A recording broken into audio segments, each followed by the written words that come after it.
So if you have followed my Galaxy S7 repair saga story, you know that I originally dropped it on accident at the post office, mailing out a giveaway item. I called Samsung up and requested a repair. To my surprise to find out it was only like $160 to get it repaired. So if you haven't seen those videos, be sure to check those out before this video, after this video, whatever. It's not like the freaking Lord of the Rings saga where you need to watch them in order, but you should watch them all.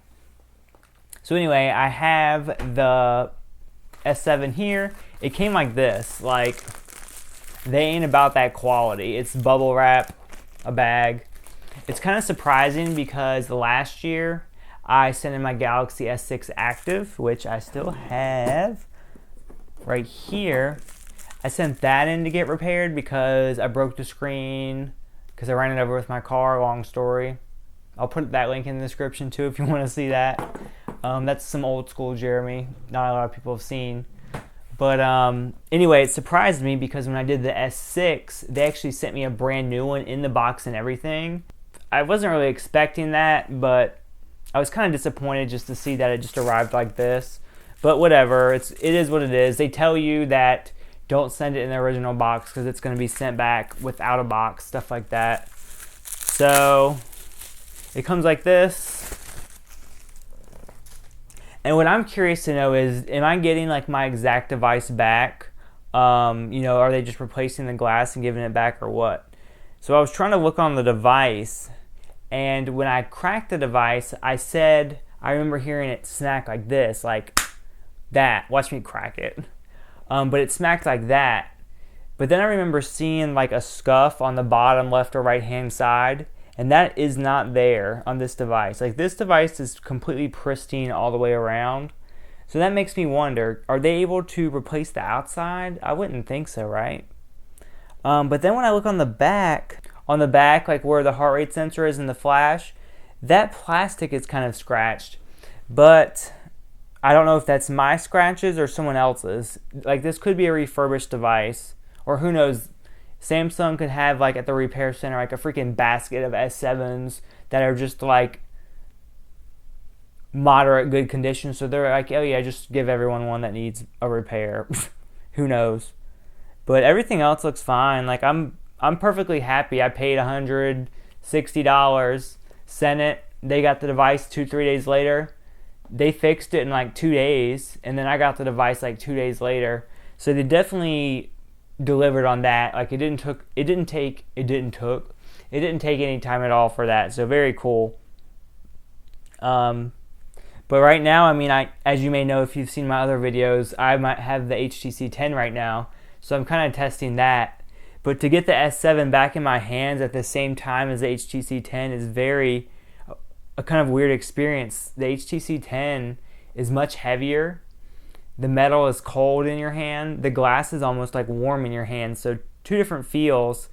And the HTC 10 just feels like heavier, thicker, and just, a lot more sturdy. And I think it's like 0.1 inches bigger, I believe. 5.1 inches on the S7 to 5.2. Don't quote me. But yeah, it's just kind of interesting. Very similar devices, but also very different in a way. So I digress. That's for another video there.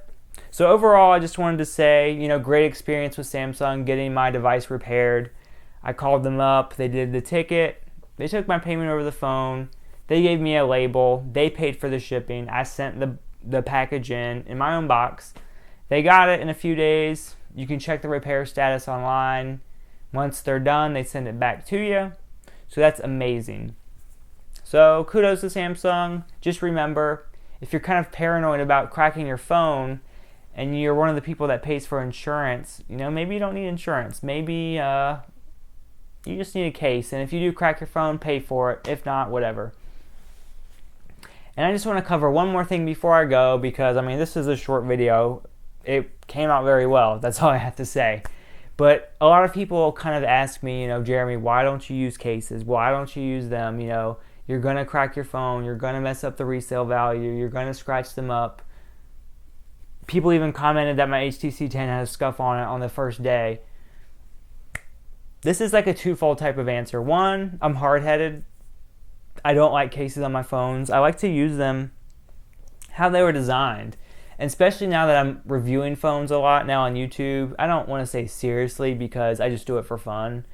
But to give my unadulterated opinion, I can't have a case on it. I can't have a skin on it.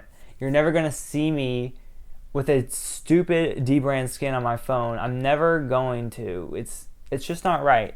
I want to review the device for how it feels, how it, how it holds in the hand, whatever. You know what I'm saying. Basically how it's just designed. I don't want to affect that at all when I'm doing a review. I don't want to say, oh, the phone's great, but it's a fingerprint magnet, but to fix that, put a D-brand skin on it, #sponsored. No, that's not what I'm here for. I'm not here to steer you guys, in that direction. It's just basically that. It's just two things.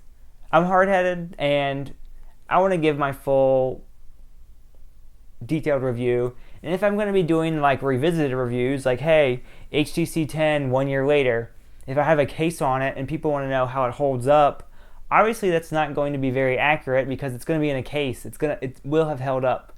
People want to know, is the metal going to ding up? How, scratch resistant is it? Is the front glass going to be scratched up? Is the Gorilla Glass holding up over time? If you have a case on it, you can't accurately answer those questions. So that's just my excuse. If I drop a phone, heck, it's just a casualty of war. I'll get it fixed. You saw what I did. I mean, it's not like I have a short supply of phones. Look where I'm at right now. I have a problem.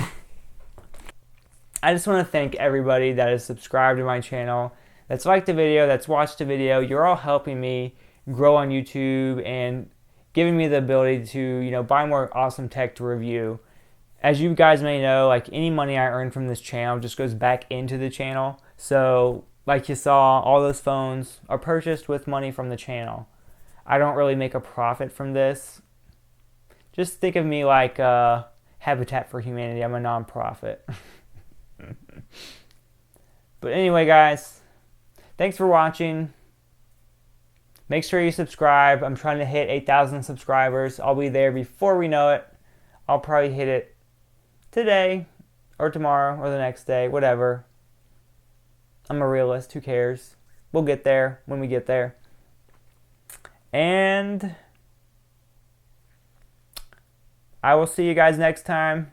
Who knows what type of video I'll be making? I don't know.